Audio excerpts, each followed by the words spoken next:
Welcome to Man Does Tech, where I solve the problems you didn't even know you had. You start by verifying the essentials. Update iOS and set a secure passcode so Touch ID can register. Once done, physically clean the home button or sensor with a lint-free cloth and remove any case or protector that could interfere. Make sure your finger is dry and room temperature. Restart the phone to clear temporary glitches, then go straight to Settings, choose Touch ID and passcode, and tap Add a fingerprint to begin the enrollment process now. You need methodical, varied touches. Place the center of your finger, then lift and reapply at slight angles so the sensor captures edges and pads.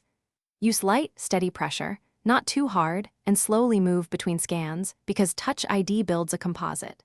If progress stalls or a scan fails repeatedly, delete that fingerprint entry, wait a few seconds, and retry from scratch, ensuring you reposition each try. Make sure to enroll at least one alternate finger for backup.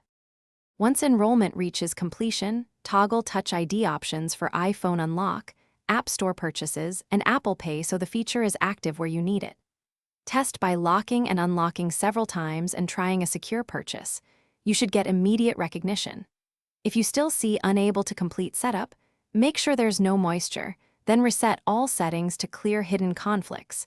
As a last resort backup, erase and restore or use DFU mode. Thanks for watching.